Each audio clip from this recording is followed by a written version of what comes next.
엔젤스 플라이트는 LA 시내에 실제로 존재하는 세상에서 가장 짧은 푸니쿨라 철도의 이름이야. 부유한 금융 지구가 있는 언덕 위와 가난하고 다양한 인종이 섞여 사는 언덕 아래를 잇는 이 작은 철도는 이 소설 속에서 LA라는 도시가 품고 있는 부와 가난, 백인과 흑인, 경찰과 시민 사이의 아슬아슬하고 위태로운 경계선을 상징해. 그리고 바로 그 경계선 위에서 끔찍한 살인 사건이 발생하지. 그럼 도시 전체를 뒤흔든 그 사건 속으로 함께 들어가 보자. 일부 천사의 추락. 이야기는 늦은 밤 LA의 심장부에서 멈춰버린 엔젤스 플라이트의 작은 케이블카 안에서 시작돼. 케이블카 안에는 두 구의 시신이 발견돼. 한 명은 신원 미상의 젊은 라틴계 여성이었고 다른 한 명은 LA 전체를 충격에 빠뜨리기에 충분한 인물이었지. 바로 저명한 흑인 민권 변호사 하워드 엘리어스. 하워드 엘리어스는 어떤 사람이었을까? 그는 경찰의 인종차별과 폭력성을 집요하게 파고들어 LA 경찰국을 상대로 수많은 소송을 벌여 승소한 인물이야. 흑인 사회에서는 영웅으로 추앙받았지만 LAPD에게는 그야말로 공공의적 1호, 가장 증오스러운 존재였지. 그런 그가 LA 한복판에서 살해당한 거야. 이 사건은 단순한 살인 사건이 아니었어.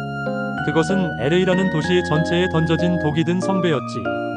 만약 범인이 백인 경찰로 밝혀진다면 1992년의 LA 폭동은 장난으로 보일 정도의 거대한 인종 폭동이 다시 일어날 게 불보듯 뻔했어.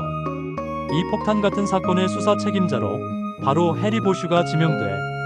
경찰청장은 왜 하필 보슈를 선택했을까? 그가 유능해서? 아니. 그가 과거에 경찰 내부 비리를 수사하고 상층부와 숱하게 부딪혀온 이단아이자 아웃사이더였기 때문이야. 그래야만 우리는 가장 객관적인 인물에게 수사를 맡겼다고 대외적으로 보여줄 수 있었으니까. 보슈는 한순간에 분노한 시민들과 자신을 배신자 취급하는 동료, 경찰들 사이에 끼어버린 외로운 고개사가 된 거야. 2부 용의자는 경찰. 보슈의 수사는 시작부터 거대한 벽에 부딪혀. 가장 유력한 용의자들은 바로 그의 동료, LAPD 경찰들이었으니까. 특히 하워드 엘리어스가 죽기 직전 그가 마지막으로 맡았던 엘리어스 9 사건의 담당 형사들은 모두가 유력한 용의자였지. 엘리어스는 이 재판에서 경찰이 용의자를 고문하고 증거를 조작했다는 사실을 폭로할 예정이었거든. 보슈는 동료들을 신문하기 시작해. 하지만 그는 푸른 침묵의 벽에 가로막히지. 동료들은 그를 경멸의 눈초리로 쳐다보며 입을 굳게 닫아버려. 내가 어떻게 우리를 의심할 수 있냐는 무언의 압박과 협박이 그의 숨통을 조여와. 그는 이제 경찰서 안에서 완벽한 이방인이자 배신자가 된 거야. 설상가상으로 경찰 내부의 감찰과 A는 보슈의 수사를 돕기는커녕 오히려 그의 뒤를 밟으며 그가 실수하기만을 기다려. 그들은 어떻게든 범인을 경찰 외부에서 찾아 이 사건을 조용히 덮고 싶어 할 뿐이었지. 이 거대한 혼란 속에서도 보슈는 잊지 않았어.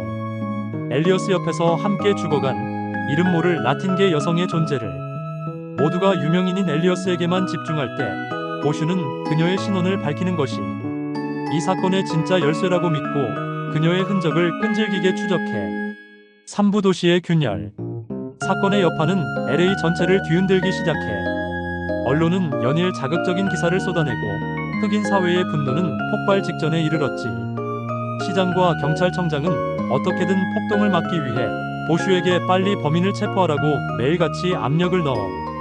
하지만 범인은 반드시 경찰이 아니어야 한다는 무언의 압박과 함께 LAPD라는 거대한 벽에 막힌 보슈는 이제 시선을 밖으로 돌려. 그는 하워드 엘리어스의 과거를 파헤치기 시작해. 그의 가족, 그의 친구, 그리고 그가 과거에 맡았던 수많은 사건들. 그 과정에서 보슈는 엘리어스가 단순히 정의로운 영웅만은 아니었다는 사실을 알게 돼. 그 역시 수많은 적을 가진 야심 많고 복잡한 인물이었던 거야. 이 살인적인 스트레스는 보슈의 개인적인 삶마저 무너뜨려. 트렁크 뮤직에서 다시 만났던 엘리너 위시와의 관계는 24시간. 이 사건에만 매달리는 보슈 때문에 위태로운 균열을 보이기 시작하지.